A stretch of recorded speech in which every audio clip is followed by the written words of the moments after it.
Welcome to This Explainer. Today, we're going to dive deep into the hidden emotional complexity of one of television's funniest yet, let's be honest, most fiercely debated characters. For 10 years, he consistently made us roar with laughter, usually at his own expense.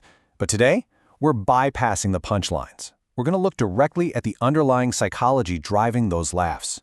We'll be relying strictly on the behavioral patterns laid out over a decade of television to deconstruct a character who is, quite frankly, way more complicated than a simple laugh track would have you believe. I mean, we all remember the disastrous leather pants, right? The spray tan incident, that endless string of incredibly bad luck. Those moments are literally etched into pop culture history as absolute comedy gold. But, all that physical comedy brings up a much deeper mystery that we need to solve today. Was life just constantly, unluckily happening to him? Or were we actually watching someone silently struggling with genuine, completely unaddressed anger issues? It's entirely possible the universe wasn't actually out to get him. Actually, scratch that. It's more like his own internal emotional turbulence was creating the very chaos he constantly found himself trapped in. So let's dive right into this by contrasting his 10-season facade as the gentle, geeky guy against the undeniable reality of his explosive emotional reactions. For a decade, the overarching narrative was pretty straightforward. He was the hopeless romantic. The lovable paleontologist who just wanted to find his dinosaur bone and settle down. But when we actually chart out his behavior across the series, a really striking dichotomy emerges. We see this massive gulf between the lovable scientist and the friend who could, honestly, erupt at a moment's notice, screaming at his boss, his friends, and his partners. Section 1. The Nice Guy Facade. On the surface, he was fundamentally designed to be the smart, responsible anchor of the core group. He had the PhD, a stable, intellectual career in science, and the seemingly mild-mannered, totally relatable personality. I mean, when you compare him to Chandler's constant deflecting sarcasm or Joey's total charming immaturity, he naturally looked like the bedrock of stability. By all conventional 1990s sitcom standards, he was perfectly positioned as the reliable, mature one that everyone could depend on. As an audience, we were trained to implicitly trust him as the grounded voice of reason amidst a group of 20-somethings just struggling to figure out their lives. But beneath hilarious, iconic moments like screaming pivot on a staircase, a pattern of letting his emotions take complete control quietly hid in plain sight. What we all processed as a funny, quirky outburst about moving some furniture was actually one of many instances where his frustration instantly escalated into frantic yelling. It wasn't just a physical couch that was stuck, right? It was a recurring inability to regulate his emotional responses when things got unexpectedly difficult. Whenever the environment stopped bending to his will, that gentle facade immediately cracked, revealing a really frantic, high-stress response. Which brings us to our next section, the core emotional wound. Imagine spending years carefully building a future with someone. You're investing your heart, your finances, your whole life plan into a marriage. You think you know exactly how your story is going to play out. Then, completely out of nowhere, your wife realizes she's a lesbian and leaves you for another woman. Your entire reality, everything you thought was true about your judgment and your relationship, is shattered in a way you never ever saw coming. That kind of profound, unexpected rug pull, that leaves devastating, lasting emotional scars before episode 1 even begins. This introduces an absolutely crucial psychological concept, an attachment injury.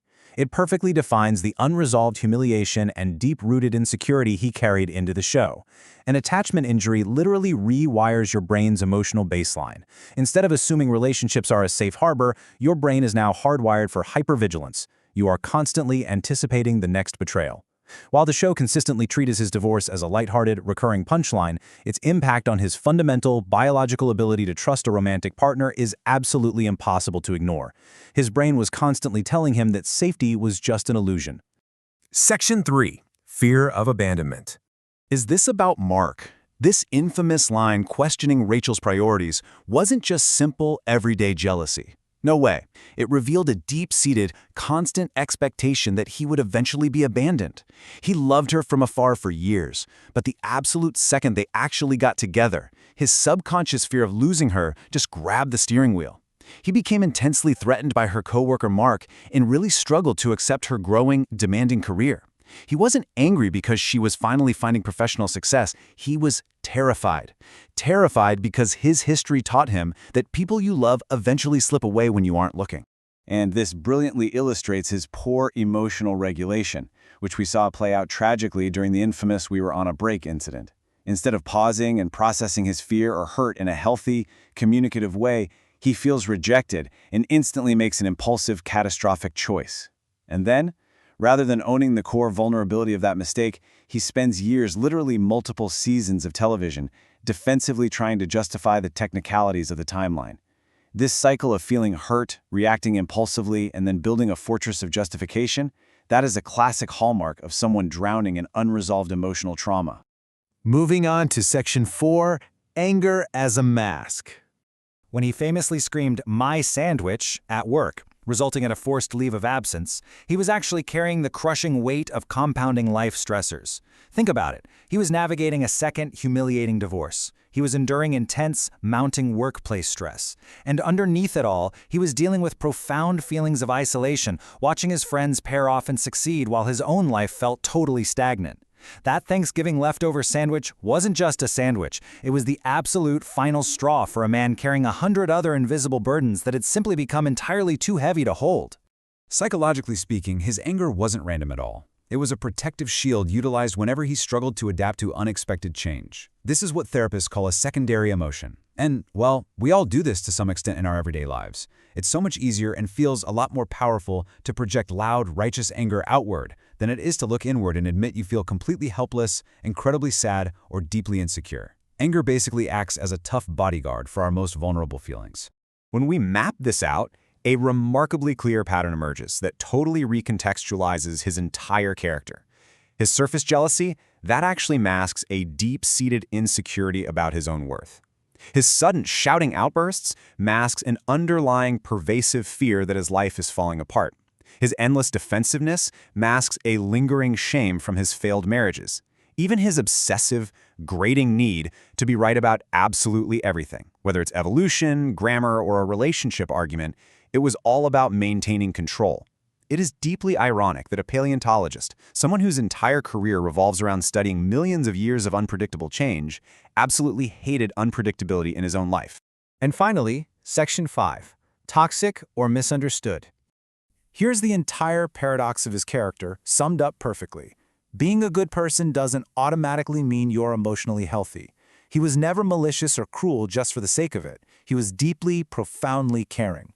We all remember when he gave up that massive television opportunity just to help Rachel get ready for a hospital visit, or when he bought Phoebe her very first bicycle so she wouldn't feel left out. He constantly sacrificed for his loved ones. He really reminds us that people can be incredibly kind, loving, and supportive while simultaneously being painfully, deeply flawed in how they handle their own internal emotional struggles. You know, conversations about emotional intelligence and mental health have evolved significantly since the show aired. Back in the 90s, the cultural lens viewed his unresolved pain purely as comedic quirks. Audiences just laughed at the funny man having a hard time. But today, modern audiences look at boundaries, attachment styles, and emotional regulation. We look through a much more clinical lens, leading many fans to point out toxic traits and universally agree that the one thing the show never gave him, but that he desperately needed, was therapy. Just imagine how entirely different, and perhaps peaceful, his story would have been if someone had simply taught him healthy conflict resolution. As we wrap up this explainer, I'm going to leave you with a final question. Because with a character this brilliantly human, this wonderfully complicated, simultaneously intelligent yet completely irrational, the debate never truly ends.